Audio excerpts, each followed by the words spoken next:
et des résultats, des objectifs, des situations et du contexte de l'entreprise. Puis on ne peut pas travailler longtemps comme ça dans ce milieu-là sans avoir une sorte de réflexion. J'entendais hier après-midi parler des résultats, de la performance. Ma réflexion là-dessus, c'est que je pense qu'on peut parler de performance d'un service. Je crois qu'on peut parler de performance d'une équipe, on peut parler de performance du service à la clientèle, ou de ce côté-là. Quand on arrive aux personnes, après avoir tricoté ça assez longtemps, ce que je propose, c'est de parler de la contribution des personnes. Parce qu'on sait que les personnes sont influencées, ce n'est pas de mécanique, les gens sont influencés par différents éléments qui vont ensemble faire leur contribution. Donc, c'est un petit peu cette position-là. Et donc, contribution des personnes, donc contribution des mentors. Ce sont des personnes qui ont des talents, qui ont des expériences, qui ont des habiletés, qui ont des compétences. Comment est-ce qu'on peut améliorer la contribution? Explorer au maximum le potentiel de la relation mentorale. Ça, c'est une partie. L'autre partie, c'est que à travers différents mandats, c'est une réflexion que j'ai faite il n'y a pas si longtemps quand même, parce que dans la vie, ce n'est pas tout prévu d'avance. Que ce soit dans des mandats, un très gros mandat de changement technologique auprès de 1000 personnes. Donc, toute la conception du plan directeur des ressources humaines et la réalisation. Que ce soit quand Vidéotron, par exemple, est passé de monopole à situation de concurrence, tout le changement que ça suppose, c'est plus des abonnés, c'est des clients.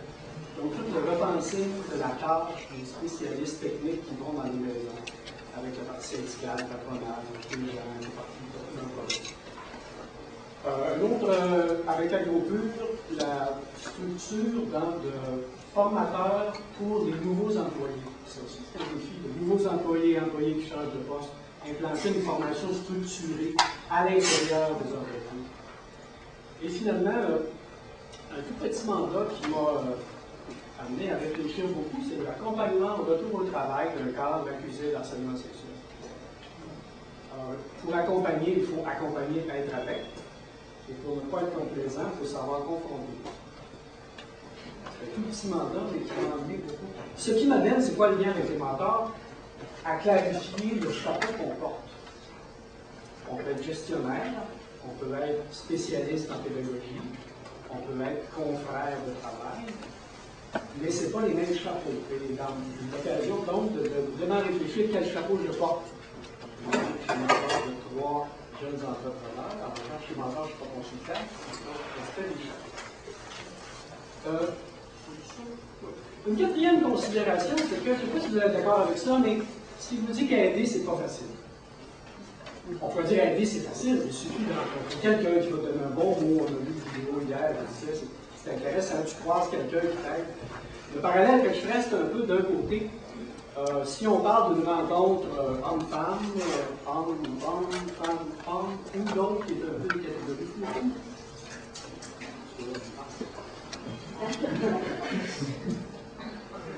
Ça peut, une rencontre, c'est pas seulement une blague, parce qu'on peut rencontrer d'une façon spontanée quelqu'un qui va nous aider. Donc, on va faire ça un petit peu, une rencontre fortuite, ça semble juste. Mais quand on parle de mentorat, on parle plus d'organiser une agence de rencontre. On veut faire un pairage entre 2 personnes. Et on veut faire en sorte que cela, ça se développe dans une relation mentorale. Ce qui est plus une agence de rencontre que l'imprévu. Donc, c'est un peu les considérations des choses à vous dire. Non. Juste un petit parallèle. Avec les entrepreneurs, dans les 5 premières années, 50% des nouveaux entrepreneurs ou fournisseurs, ils quittent sans mentor. Avec un mentor, 80% sont là au bout de 10 ans. Donc, alors, on peut dire que l'aspect enseignement, l'aspect affaires, il y a des différences, mais quand on parle de la contribution des personnes, je pense que c'est transversal. Je pense que des compétences, je ne sais pas s'il y a des incompétences transversales, mais il y a des compétences transversales. Si c'est transférable, on peut voir des choses. Plus spécifiquement, cette réflexion-là est autour d'une demande de la Fondation d'entrepreneurship qui regroupe 50 cellules dans 50 villes, qui regroupe 500 mentors et se dire qui sont des gens d'expérience. J'ai un exemple que j'étais cité récemment, un vice-président finance à la retraite d'Alpha. Plein de gens. Et là, il y a tout le défi aussi de comment on forme des gens qui ont beaucoup de background. Il y a une phrase que j'ai vue quelque part, que j'ai retenue, c'est que l'important, c'est ce qu'on apprend après qu'on sait. Ça fait partie aussi du défi, parce que les mentors, moi j'ai 20 ans d'expérience, j'ai tout vu, j'ai tout fait, tu veux former des mentors. On ne comprend pas. Ça, c'est un peu difficile. Donc, c'est un petit peu la mise en situation pour arriver à ce dont on va parler ensemble. Donc, ce qu'on va couvrir un petit peu le contexte, les buts visés, la pyramide des éléments. C'est-à-dire, qu'est-ce qu'il y aurait dans une approche stratégique à la formation des mentors, sous forme de pyramide, où une découle de l'autre dans une construction serrée qui va se faire. Mission et rôle du mentor, rôle avec un S. Les éléments associés au rôle du mentor et synthèse et conclusion. Jusque-là, ça va, vous m'entendez bien? Bon. Le contexte. Il m'a semblé que chacun a sa propre représentation du rôle de mentor. Je crois un mentor, 10 personnes, 10 réponses. Donc, déjà là, on a comme un enjeu, c'est quoi un mentor? Et c'est assez difficile de faire un rôle autrement que comme on le conçoit. Et l'autre chose, c'est que comme c'est tout du monde d'expérience, chacun est très très proche de cette conviction-là. Très difficile de l'obstiner. Il sait, la preuve, il n'en est pas. Pour compliquer la chose, c'est un rôle ou nombreux rôles. On voit un peu, il y a 6 aspects, Norman Cohen parle de 6 aspects, on est pas mal acheté ça. 6 aspects du rôle, donc c'est pas un trigone, c'est un hexagone, c'est plusieurs rôles. Et ce qu'il n'y a pas beaucoup, moi je n'ai pas la prétention d'avoir tout lu et tout vu, mais dans ce que j'ai vu, j'ai rarement lu des choses qui décrivent orienter résultat. Vous avez vu, oups, c'est le gars d'entreprise qui ressort, mais on décrit souvent sous forme relationnelle. C'est quelqu'un qui aide, quelqu'un qui écoute, quelqu'un qui supporte, quelqu'un qui donne des bons conseils, quelqu'un qui peut comprendre la difficulté, quelqu'un qui a une relation de confiance. C'est un peu, je pense qu'on dirait ça, mais c'est supposé faire quoi dans la vie? C'est supposé livrer quoi? C'est dans ce sens-là, le résultat. En tant que mentor, on fait peut-être les attentes du mentoré envers le mentor. Et finalement, l'autre élément dans la formation, on pourrait dire rapidement que tout ce qui sert à l'interpersonnel est bon pour un mentor. Mais comment est-ce qu'on fait pour pas que ça ait l'air d'une courte pointe à la fin? J'ai pris ci, j'ai pris ça. Comment consolider la compréhension du rôle à travers les formations qu'on fait? Ça va-t-il, Tom? Donc, il y a comme. Donc, il y a ça, choisir le mieux parmi le bon, sans compter les heures limitées, les ressources limitées, les dollars limités, tout ça. Si on fait. C'est un petit peu ça qui est le but de cette réflexion.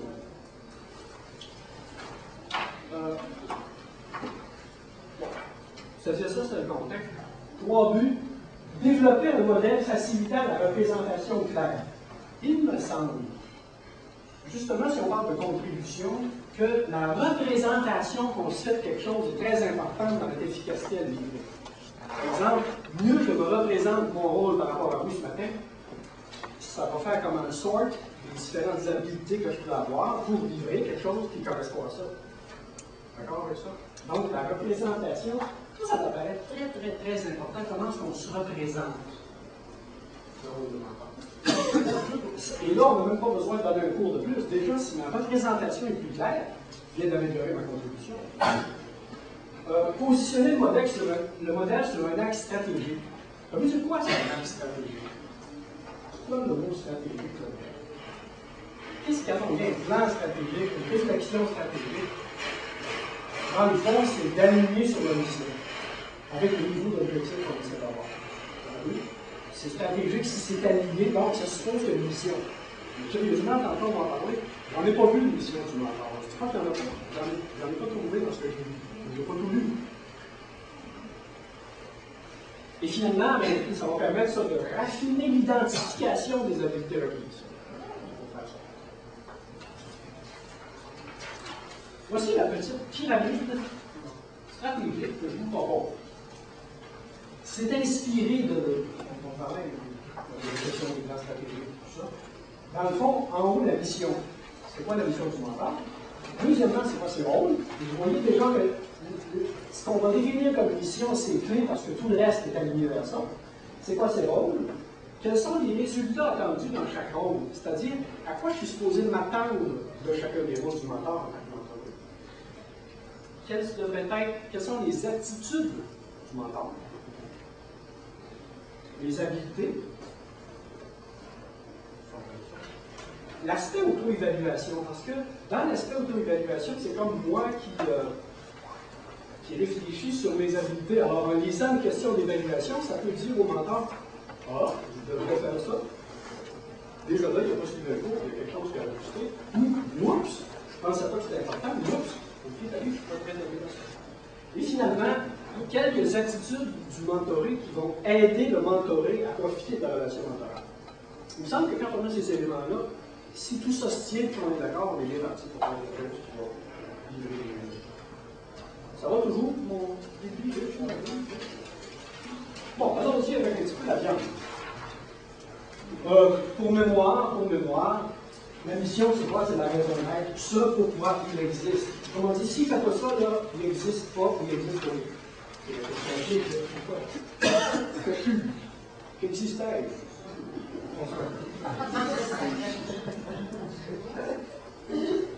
Les rôles, ben, les fonctions qu'on remplit auprès du mentoré qui lui permettent d'avancer vers 16 objectifs, 7 étant ceux du mentoré et non ceux que le mentor pense qu'il devrait amener le mentoré à.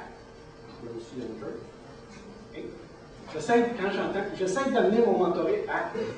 Ah, je pensais que le mentor était au service du mentoré. Je ne pensais pas qu'il essayait de l'amener à. Et ça, quand on a été spécialiste, quand on a été gestionnaire,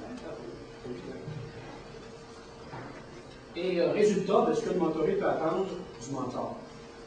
La suite est ici. Je ne sais pas si vous allez être d'accord avec mes petites définitions opérationnelles. Attitude, prédisposition, façon de penser requise pour développer et utiliser les habiletés reliées au rôle de mentor. Exemple, quelqu'un qui n'est pas très bon en écoute, il est mal parti pour devenir mentor.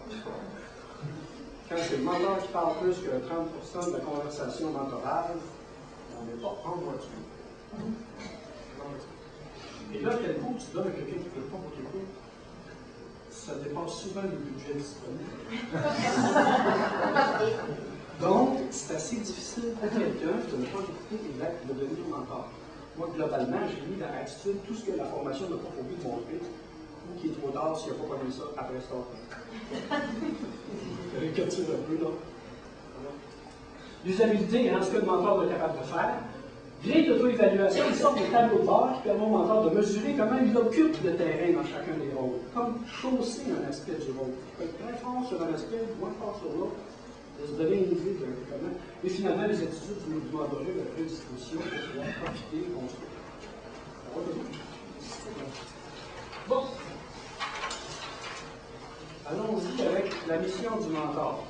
Ce que je vous propose, les avocats directs, avec tout respect pour l'opinion contraire. Fournir au mentoré une relation, parce que finalement, fondamentalement, qu'est-ce qu'il faut une relation?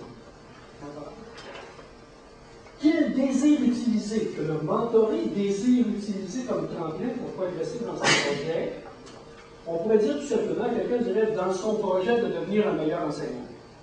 Ce serait bien beau. Si on veut inclure un peu l'aspect individuel, parce que le mentor, ce n'est pas seulement professionnel, c'est la personne. Donc, on pourrait inclure dans son projet, vers des objectifs, des moyens de plus en plus clairs, réalistes et constructifs. Parce que dans le fond, si les objectifs se clarifient, si les moyens se clarifient et sont réalistes et constructifs, on est pas mal en partie. C'est ce que je propose comme mission. Encore une fois, tout respect pour l'opinion contraire. Mais remarquez que déjà dans ça, si on achète ça, il y a un bug. Parce qu'un mentor qui écoute peu suscite peu la confiance. En suscitant peu la confiance, il n'avait pas une ouverture et il va finir par dire donne-moi un mentoré qui a de l'allure, lui, débouché.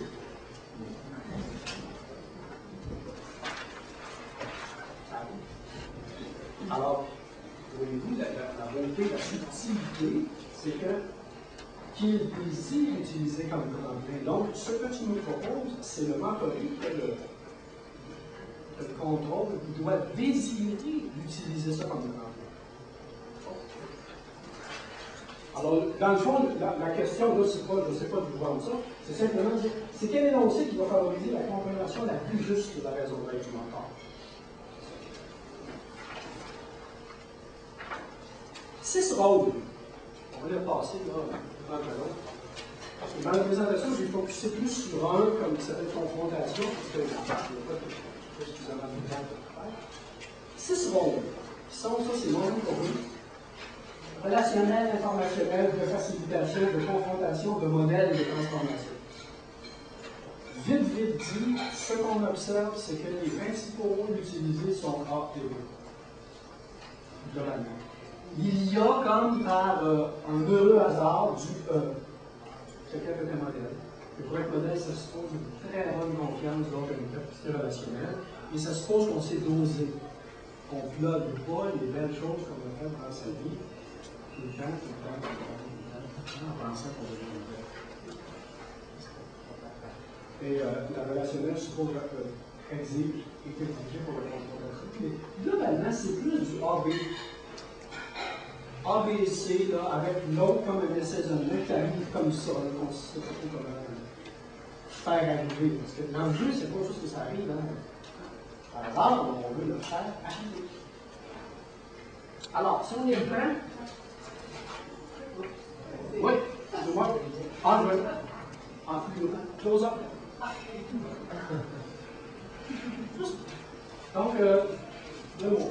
Relationnel. Développer une relation dans laquelle le mentoré est suffisamment en confiance pour réfléchir et échanger sur ses expériences. Et voilà, c'est quelque chose. Dans le développement du programme, ça s'appelle le programme de développement des compétences mentorales, il y a des résultats d'identifier, ça devrait avoir l'air de quoi? Par exemple, un des résultats de ça, ça devrait être que le mentoré est à l'aise pour échanger d'égal à égal avec le mentor de ses difficultés de ses projets.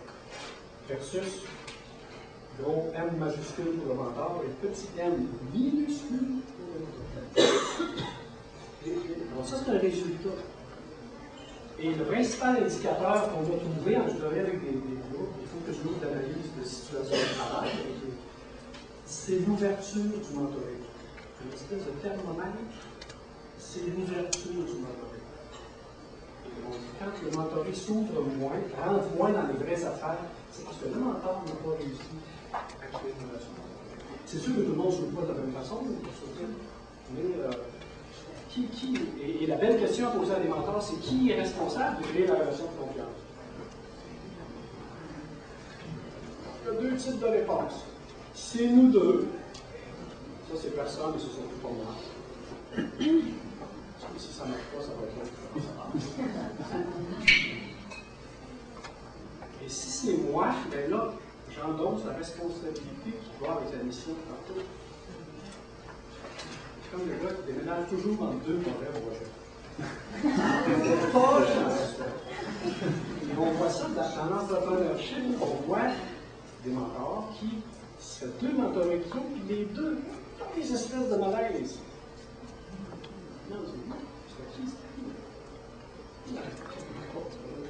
B, informationnel. La clé, le mot confiance, c'est comme la clé de ce rôle-là, la confiance. Informationnel. Faire progresser le mentoré dans la compréhension de ses buts et de ses besoins. Ici, le piège, c'est le piège contenu versus processus. J'ai de la misère à regarder le contrôle de ma classe. Là, je vais peut-être en dire plus que j'en sais un peu. J'ai été enseignant au secondaire 5 ans et 3 ans. Je sais que je ne peux pas continuer.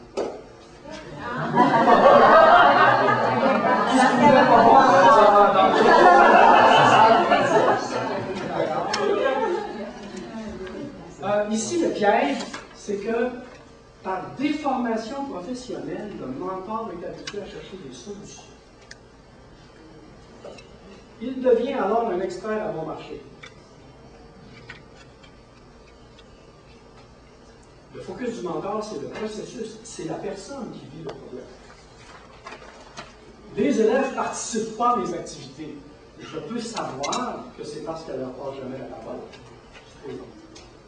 Alors, ma réponse d'expert, c'est pour susciter la participation, il faut passer la parole. Donc, voici des techniques. Ça, c'est réponse d'expert. T'es plus mentor, t'es pas conseiller pédagogique. Ça va, c'est pas utile. T'es pas mentor. Ah oui, il ne participe pas. Je te dis par là. Qu'est-ce que tu fais? Qu'est-ce qui t'a amené à faire ça comme ça? Qu'est-ce que tu as observé? Je fais vite, là. Processus, et là, il y a beaucoup. Et ça déstabilise. Ça déstabilise parce que quand on vient qu'on a été gestionnaire ou spécialiste, on est focusé sur la solution et non pas sur le processus. Parce que si on veut améliorer, quelqu'un qui doit devenir un meilleur enseignant ou qui doit devenir un meilleur entrepreneur, c'est un problème de marketing, c'est pas une réponse marketing qu'il a besoin. C'est de mieux comprendre son problème de marketing. Donc, faire progresser le mentoré dans la compréhension de ses buts et de ses besoins. Quand tu dis à quelqu'un, qu'est-ce que tu peux faire pour toi? Ben, je ne sais pas. OK, on va regarder ça ensemble. Je me suis dit, ah, vous savez la différence entre les hommes et les femmes dans des situations de conflit. Situation de conflit, deux hommes en conflit, il y en a un qui va finir par dire à l'autre, coudonc, c'est quoi ton problème? Deux femmes en conflit, il y en a une qui va finir par dire à l'autre, peux-tu pas te dire ton problème?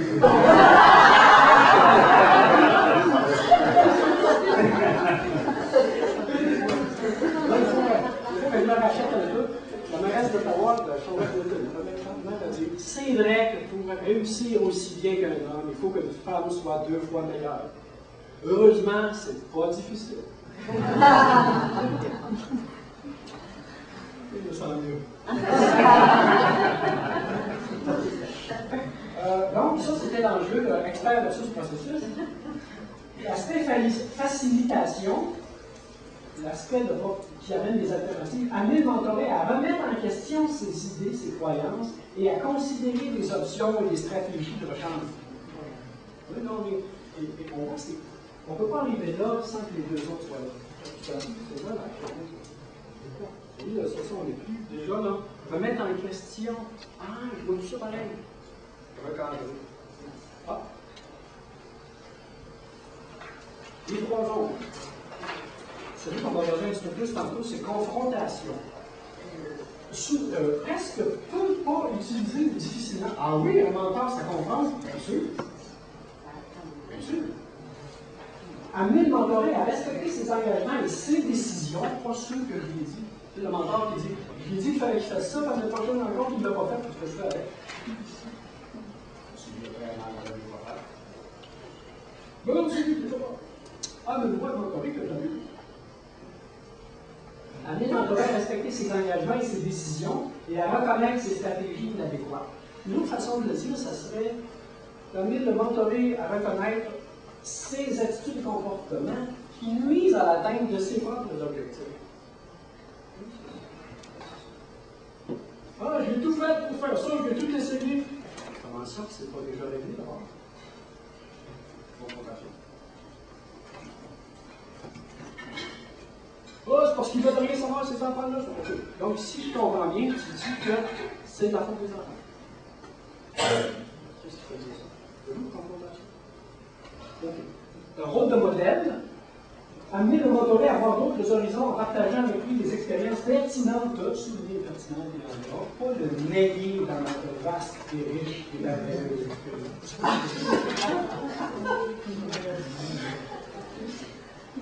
Ce qui suscite de la motivation ou d'autres disent de l'inspiration. Ça veut dire peut-être que l'inspiration fait plus neuf que une motivation qu'on veut tellement. Et finalement, le rôle transformationnel. Aider le mentoré à s'assumer et à prendre des initiatives lorsqu'il fait face à des transitions personnelles ou professionnelles importantes. Donc, le mentoré serait plus à l'aise de sauter, de tenter plus grand parce qu'il a un mentor qui, en même temps, le challenge du support. Je vous dirais que les habilités, quand je vous en parle beaucoup là-dedans, c'est plus l'habilité à accompagner un changement d'une façon stratégique que l'autre. Par exemple, d'être capable de démêler une résistance normale au changement avec un refus de changement. Il veut rien savoir. Non, il ne veut pas rien savoir, mais il est capable de dire ça. Est-ce que pour ça, ça marche? Là, on va prendre une confrontation juste pour la suite de la pyramide, pour se donner une idée. Bon, ça serait quoi des résultats? Qu'est-ce que le mentoré serait en droit, légitime ou non d'attendre de son mentor qui remplit bien son rôle de confrontation? 3 résultats. 4. Le mentoré est amené à analyser ses comportements et ses stratégies moins positives. C'est ce qu'on trouver des solutions. Il est amené à les analyser. Deuxièmement, amené à prendre conscience de ses contradictions et de ses flux. OK, tu dis que tu fais confiance. Oui, c'est une valeur importante. Mais tu m'as dit pourquoi tu faisais ça.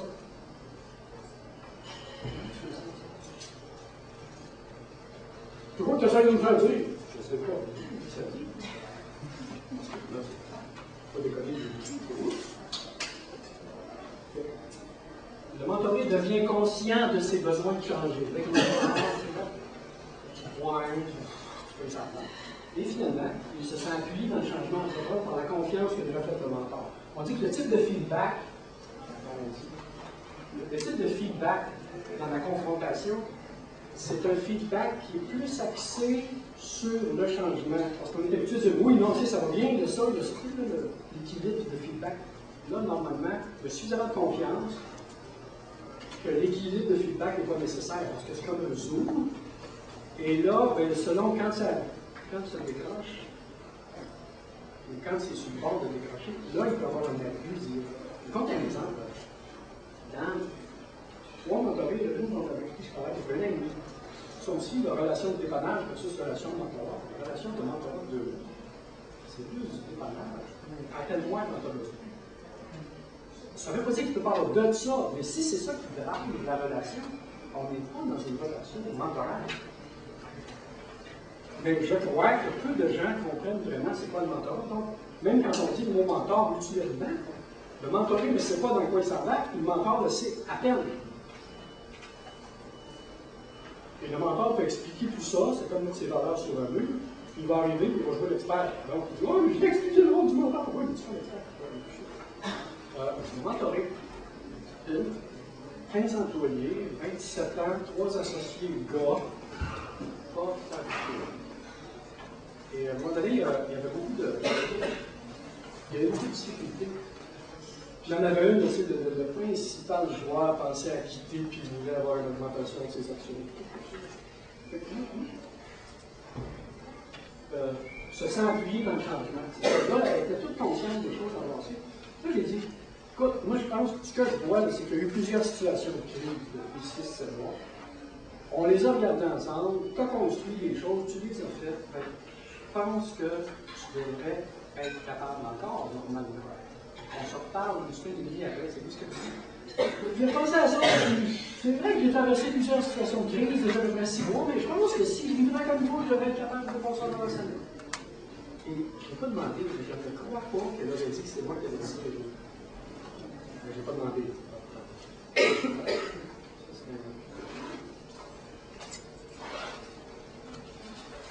Alors donc, ça serait les résultats. Un exemple d'attitude et d'habilité reliée à un des résultats et que le deuxième est amené à prendre conscience de ses contradictions et ses flux. Le mentor, ça suppose qu'il est capable d'accepter des résistances sans prêter des mauvaises intentions. C'est pas évident. Parce que le décodage passe avant la perception du flair. C'est un, c'est quand on dit l'étiquette, c'est une. Alors là, il vient de sauter. Parce qu'il pense, c'est beau quand on pense que quelqu'un est un, on réagit envers lui comme un. L'autre, il dit, non, il pense que je suis un, mais il va voir si je suis un.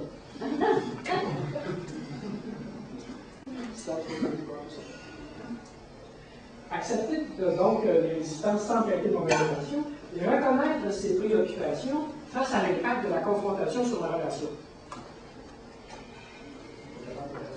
Dans les habiletés, confronter des opinions sans attaquer la personne et exprimer ses préoccupations dans un langage direct sans blâmer l'autre. Ça, ça m'a bien que ça s'en va là. Il me semble que ça ne progresse pas. Je ne sais pas trop comment tu vois ça. C'est pas pareil comme. Écoute, moi je regarde ça, tu ne progresses pas.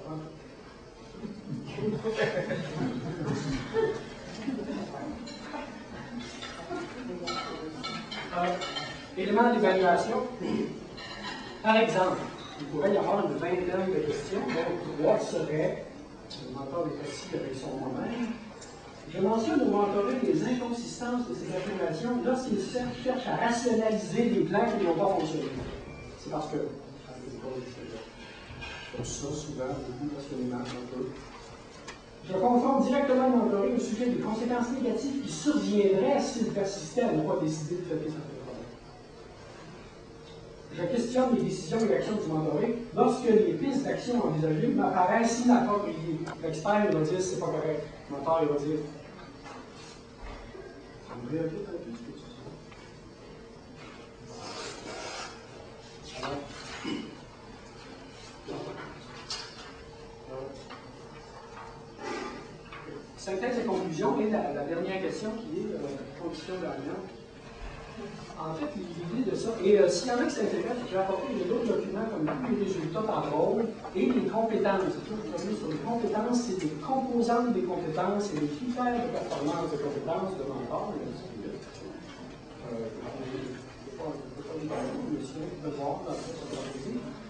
Synthèse et conclusion. Faciliter une représentation précise, commune et intégrée du rôle de mentor. C'est comme une là-bas. On peut tous s'entendre quand on parle de mentor, quand on parle du rôle, on a tous quand même parfait. Donc, ça va aller vers quand même commune et intégrée. Favoriser la communication et un feedback précis. C'est qu'en fait, la relation mentorale est tellement riche, est inévitablement complexe, et on peut en parler pendant longtemps sans se rejoindre. Et si on fait une formation pour des mentors où on dit de l'information, tout le monde est d'accord avec le lecture, tout le monde dit oui, oui, c'est en plein ça, oui, c'est bon, vrai, j'aime donc ce que tu dis. Mais dans une simulation, par exemple, ça se trouve un petit peu dans les genoux qui sont la base du changement. Favoriser la communication, supporter des questionnements pointus. Parce que plus on a une vision théorique, plus on peut aller pointu dans certaines choses pour les questionner. Et mon dada, mon déformation, réaliser un alignement axé sur les résultats. Ça dit les résultats qu'on souhaite. Et il me semble, la question, quelles sont les conditions? Comment ça contribue? Bien, moi je vois, j'ai eu l'occasion de faire la formation dans une quinzaine de cellules de mentorat par contre. Et je crois, personnellement, qu'on a à peine épuisé la richesse potentielle de la relation. Donc, plus on l'articule, plus on fait en avoir une représentation, plus on peut se la communiquer, se la parler, se la brasser, se la mettre. Et en même temps, il faut dire, ça c'est vrai, puis de l'autre côté, dans 500 cas de jumelage, dans la Fondation des Révélations, 98% des gens sont très contents de leur mentor. Parce qu'aider, c'est difficile, aider, c'est facile. Il faut pas tout parler. Aider, c'est difficile. Mieux aider, c'est plus efficace. Alors imaginez, si actuellement ça donne des bons résultats, quel serait le potentiel d'avoir des bons résultats? Il reste un 5, 7, 6, 7 minutes pour les questions. C'est 2 mois pour un entreprise, c'est pas grand-chose. Est-ce qu'il y a un délai? Est-ce que c'est favorable ou pas efficace? Je le dis. Normalement, une relation mentorale, ça commence par un dépannage. Il y a quelqu'un qui est dans le trou et qui demande de l'aide. Ça commence toujours comme ça. La personne qui demande de l'aide, elle entend mentor, elle ne comprend pas.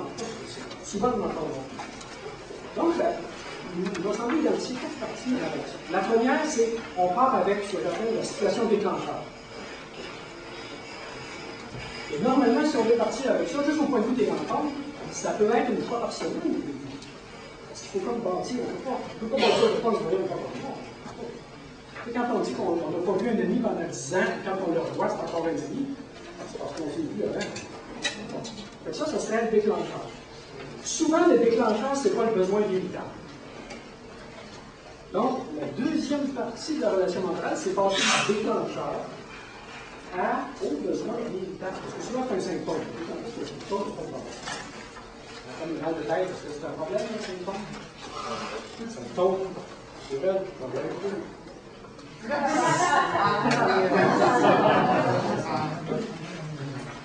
Donc, du déclencheur à la situation. Après ça, l'autre étape, ça serait probablement quelque chose comme ma profession. Il y a comme symptômes, besoin véritable, et là, moi comme enseignant, moi comme entrepreneur, ma fonction professionnelle. Et la quatrième, c'est comme moi comme personne dans le monde de l'enseignement. Les aspirations, je propose ça, mais c'est ce que je veux. Mais quand on regarde un peu, et moi-même pour eux, lui parle comme relation mentorale 2 heures ou 3 semaines pendant 2 ans. Après ça, c'est pas une prescription, mais c'est juste pour dire que c'est une relation, c'est une relation. Et moi, je fais ça, là, ça va faire 2 ans. Je vais proposer fortement de travailler de prendre le temps.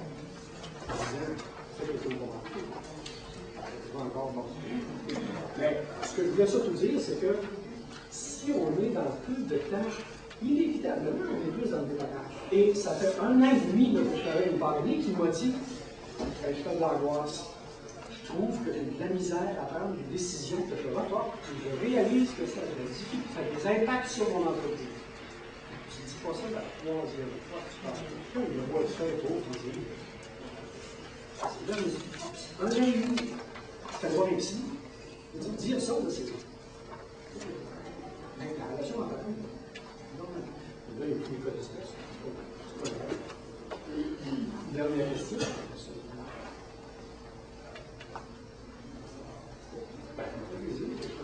Alors,